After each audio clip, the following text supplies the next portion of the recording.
Donc l'étude qu'on a faite sur la passerelle a été faite par Bernard Espion et moi-même. Bon, Bernard Espion qui vous a été présenté tout à l'heure. Alors donc, il s'agit d'une passerelle en béton précontraint datant de 1944 et qui se trouvait à la hauteur de la rue d'Aussy sur le canal Charleroi-Bruxelles. Donc ça, c'est la passerelle juste avant son enlèvement. Et ça, c'est une vue de la passerelle un peu après sa construction. Donc, oui. Cette passerelle remplaçait une passerelle en béton armé datant des années 30 et qui avait été détruite en 1940. Et aujourd'hui, cette passerelle est remplacée par une passerelle levante, non pas pour des raisons de vétusté de la passerelle originelle, mais pour des raisons d'une part je me trompe de bouton, de gabarit fluvial et de commodité de circulation pour les piétons et les cyclistes, puisque la passerelle est le plus souvent au niveau bas. Avant, il y avait quelques marches et c'était compliqué pour les cyclistes, et maintenant, ils peuvent passer à l'horizontale sur cette passerelle levant quand elle est en position basse. Alors, donc, cette passerelle est le premier ouvrage du type pont-passerelle mis en service en Belgique, en ouvrage en béton précontraint, et parmi les premiers en Europe et dans le monde, comme on l'a vu tout à l'heure, puisque le pont aux États-Unis, la précontrainte est plus tardive.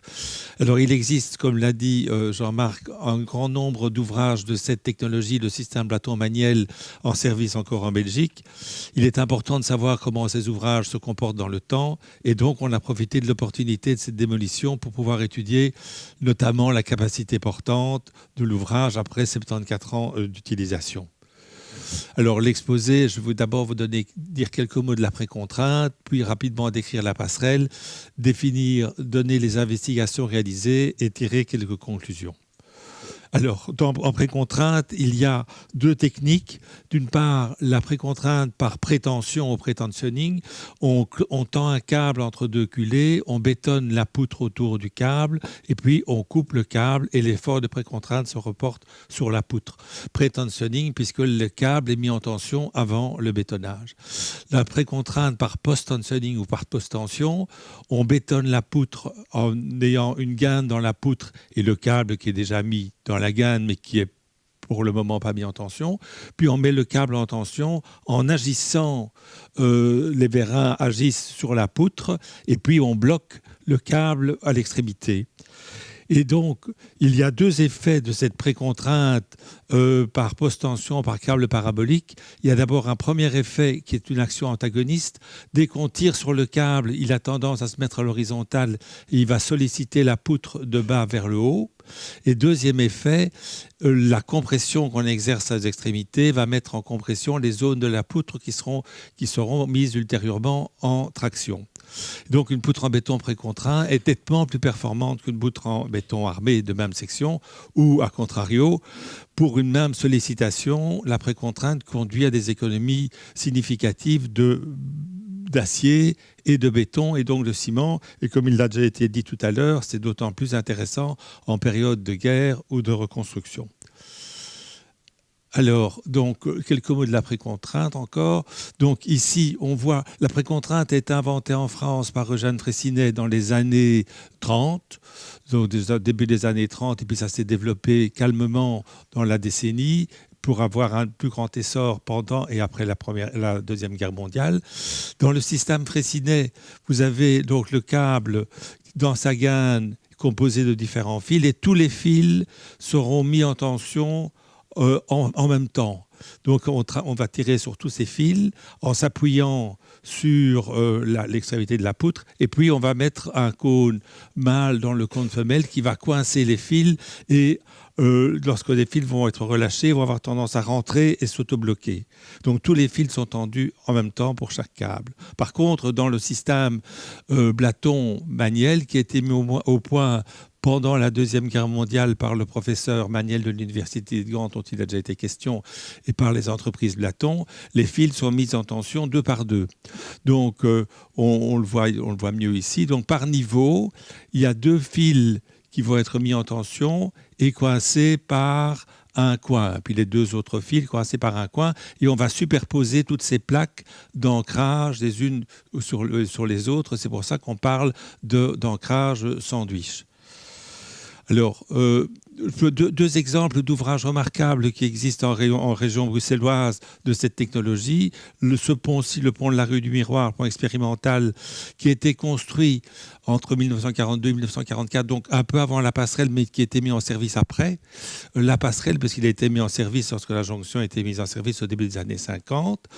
Donc, vous avez ici ce pont qui est un pont expérimental à 6 tabliers, dont 2 en béton précontraint. Ça, c'est la face inférieure du tablier qui a été rénové récemment. Donc, on voit ici la coupe transversale. Et donc, ce pont était expérimental. Il utilisait différents types d'armatures. On voit ici les gros tabliers en béton armé et les 2 tabliers en béton précontraint qui étaient mis en précontrainte par 29 câbles de 56 fils de diamètre 5, câbles de forme parabolique. Alors, on voit ici les différents câbles dans leur gaine rectangulaire, les tracés du câble, et ici les fils aux extrémités avant leur mise en tension par les vérins. Et donc, ceci, c'est bien entendu avant bétonnage. On voit les câbles et on voit la remontée des câbles à l'extrémité. Un deuxième exemple dans le bâtiment, c'est le garage Wismeyer à Uccle, rue Van der Kinder, qui existe toujours et qui est aujourd'hui un bricot. Vous en verrez une photo tout de suite. Donc, on voit ici des poutres. Je crois que tout à l'heure, Bernard a montré la même diapositive. Donc, on a des poutres principales et des poutres secondaires qui sont toutes deux en béton précontraint et qui ont été préfabriquées sur chantier. Donc on voit ici la vitrine du magasin actuel et on voit ici les poutres principales, les poutres secondaires, avec la surépaisseur dans le bas de la poutre qui englobe les câbles de précontrainte. Alors, il y avait en 1943 un projet de reconstruction de cette passerelle, mais fort de leur expérience au pont de la rue du Miroir, le professeur Maniel et les entreprises Blaton ont proposé une variante en béton précontraint. Donc on voit ici la solution en béton armé et la solution en béton précontraint. Les poutres en béton précontraint sont relativement hautes, parce que le critère de dimensionnement est ici le garde-corps. Donc, il faut qu'elles soient suffisamment hautes que pour servir de garde-corps. Elles auraient pu être plus petites. Mais donc, comme elles seront plus hautes, ça permettra de diminuer la précontrainte. On voit ici l'extrémité avec les ancrages. Et on voit ici la coupe courante avec le tablier et les 2 poutres. Et on voit là et là les câbles, les gaines de précontrainte. Donc, ce sont des poutres de 20,9 mètres de portée et qui font 1,40 m au milieu. Et donc, il y avait un entrepreneur qui avait soumissionné pour faire la solution béton armé et la variante qui a été complètement étudiée par Blaton-Aubert avec le professeur Maniel.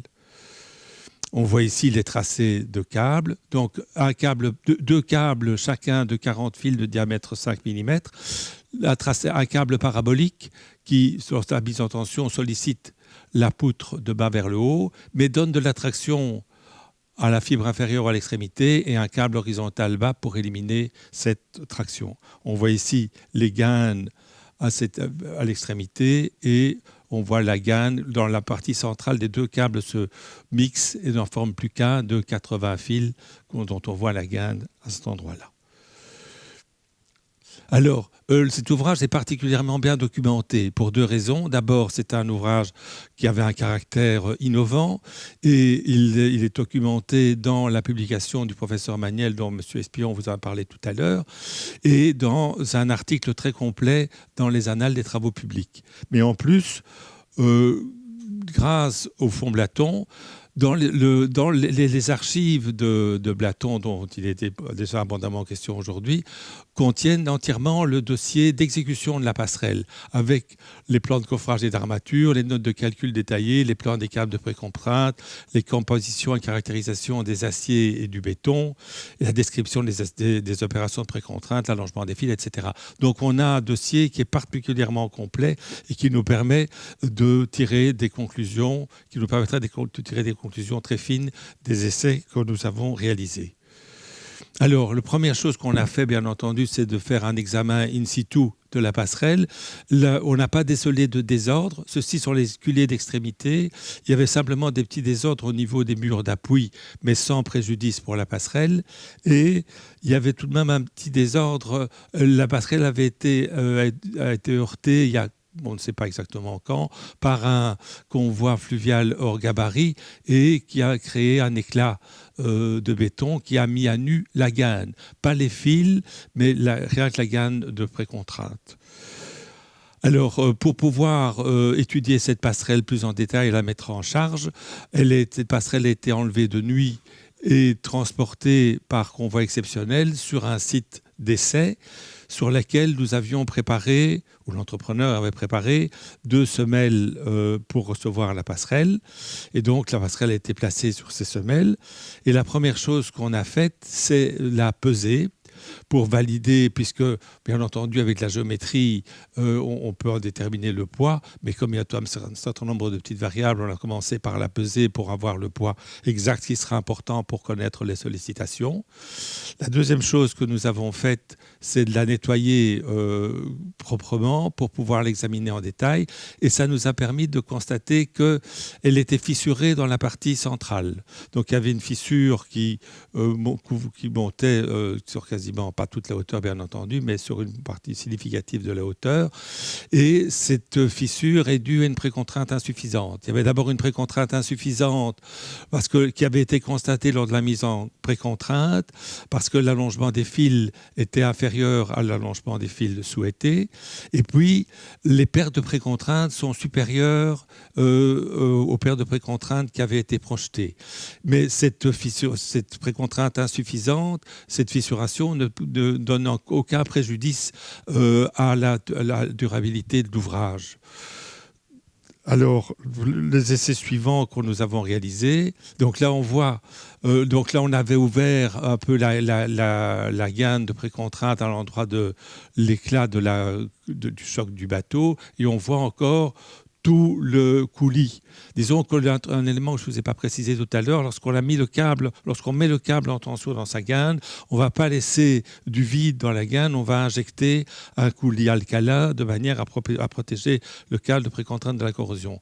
Et ici, on le devine, on le verra mieux tout à l'heure, on voit encore que tous les fils ne sont pas du tout visibles, ils sont toujours enrobés dans leur coulis de ciment alcalin.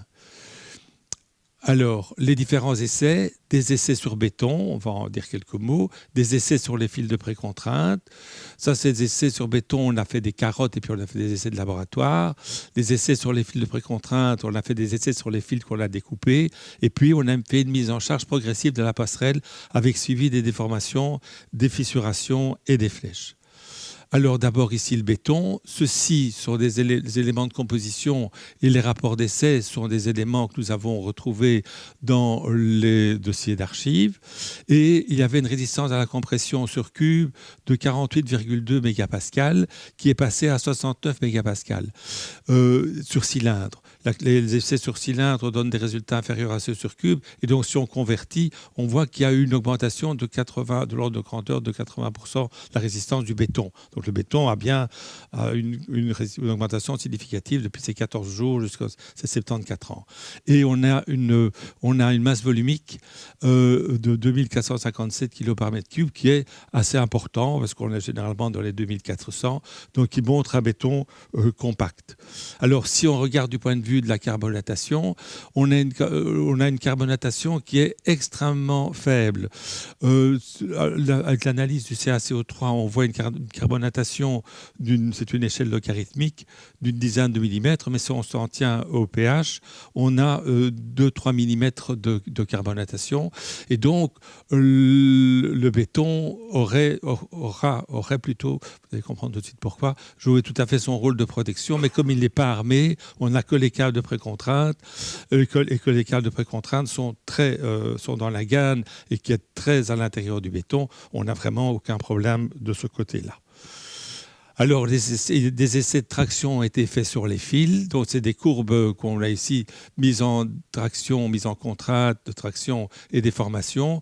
On voit ici, on a des aciers qui sont des aciers à haute limite élastique, avec tout de même une ductilité significative.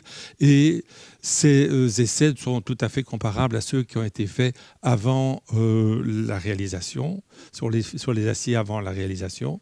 Et on voit ici une découpe qui a été faite dans la gaine. Tout ce qui est blanc, c'est le coulis de ciment de protection, et on voit tous les fils groupés par 4 qui ont été, lors de la démolition, on a coupé la gaine, et c'est ça qui nous a permis de dégager les fils. Alors, la passerelle a été chargée par des big bags, qui sont des sacs de gravier d'à peu près 1,5 tonne. Et pour pouvoir aller le plus près possible de la rupture, on n'est pas allé jusqu'à la rupture. Vous allez comprendre tout de suite pourquoi. On a dû mettre 2 niveaux de big bag. Un premier niveau bas, sur le tablier, puis un platelage qui s'appuyait sur les poutres de rive, parce qu'on ne pouvait pas mettre toute la charge sur le tablier, sinon on aurait démoli le tablier. Donc un platelage qui s'appuyait sur les poutres de rive avec un 2e niveau de big bag. Et donc la première chose qu'on a faite, parce qu'il faut avoir suffisamment de précision dans notre analyse, on a pesé tous les big bags pour savoir un qui était à 1450 kg, l'autre 1550 kg, enfin bref, de manière à ce que... Et tous les big bags ont été localisés sur la passerelle pour pouvoir déterminer exactement la sollicitation de la passerelle. Alors, nous avons mesuré les déformations de la passerelle, des poutres, donc l'allongement à la fibre inférieure et le rétrécissement à la fibre supérieure. Donc, on a tracé toutes les fissures en fonction de leur apparition et en mesurant l'ouverture pour certaines d'entre elles. Et on a également mesuré les flèches. Donc on voit ici la passerelle qui est en fin de chargement. Et bien entendu, on pourrait se dire on pourrait ajouter des big bags encore là, mais comme ils sont près des appuis, ils n'ont quasiment pas d'influence sur le moment fléchissant. Et on n'a pas voulu mettre un niveau supérieur de big bag de manière à éviter que tout ça s'effondre et qu'on ait des graviers partout. On s'est arrêté, on se doutait bien qu'on n'allait pas aller jusqu'à la rupture, mais on s'est arrêté à charger la passerelle à 4,7 fois la charge de service, donc quasiment 5 fois la charge de service. Et les flèches ont été mesurées par géomètre et par des comparateurs placés sous les poutres. Et alors, donc, la passerelle était chargée en 2 étapes. D'abord, dans une première étape, jusqu'à 2 fois la charge de service. Puis, on l'a laissé en place pendant 2 semaines. On a déchargé totalement. Et puis, on a monté jusqu'à aller le plus haut possible. Et puis, on a déchargé. Et donc, comme je vous le disais, on avait ici 590 kN de poids mort, plus une charge de service de 4,7, plus une charge sollicitante de 4,7 fois la charge de service. Alors, après cela... donc la passerelle étant toujours bien résistante, on l'a démolie. Pardon. On l'a démolie. Oh là là. Excusez-moi. C'est la poussière du béton, quoi. Donc on l'a démolie partiellement d'abord aux extrémités pour bien voir l'état des fils dans les ancrages, et on a démoli au milieu pour dégager les gaines. Donc on voit ici une des gaines du câble parabolique et l'autre gaine, la gaine inférieure. Et puis, la passerelle étant toujours sur ces appuis, on a pris le risque, mais on n'avait pas c'était pas un gros risque, mais tout de même, on a pris le risque de couper totalement les câbles. On s'est dit, bon, on va d'abord en couper quelques-uns et on va voir un peu ce que ça donnait. Puis on s'est dit que de toute façon, avec le tablier, il y avait quand même une résistance, que le tablier apportait une résistance à traction dans le bas des poutres, et on a cisaillé, on a disqué tous les fils. Et ça nous a permis c'était assez amusant, on entendait chaque fil qui claquait, parce qu'ils étaient mis sous tension et leur tension s'annulait. Et on a ainsi dégagé tous les câbles dans la partie centrale, et ça nous a permis de prélever des échantillons. Et puis après, on a démoli, et la passerelle s'est démolie tout de même assez facilement parce qu'il n'y avait pas d'armature technologique. Il n'y a que les armatures de précontrainte. Donc elle était très vulnérable à des actions horizontales, à des chocs horizontaux, à des gros chocs horizontaux. Donc la grue, le montabert n'a qu'à taper horizontalement pour casser les poutres. Voilà. Alors, donc là, d'ailleurs, on voit bien, on a des tas de morceaux de béton et on n'a pas ou très très peu d'armature.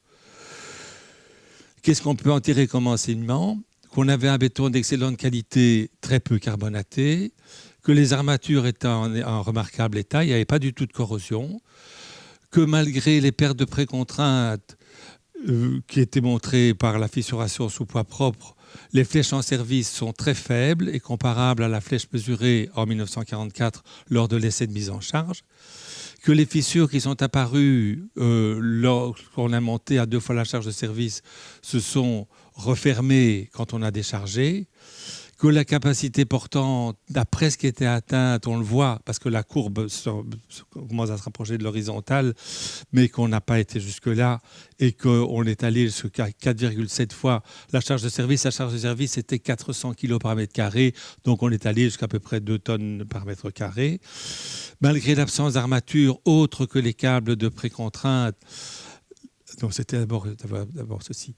D'abord, malgré l'absence d'armature transversale, il n'y a pas de fissure d'effort tranchant, ce qu'on pouvait craindre. Et ça, c'est lié à la très bonne résistance à la compression et donc à la relativement bonne résistance à la traction du béton.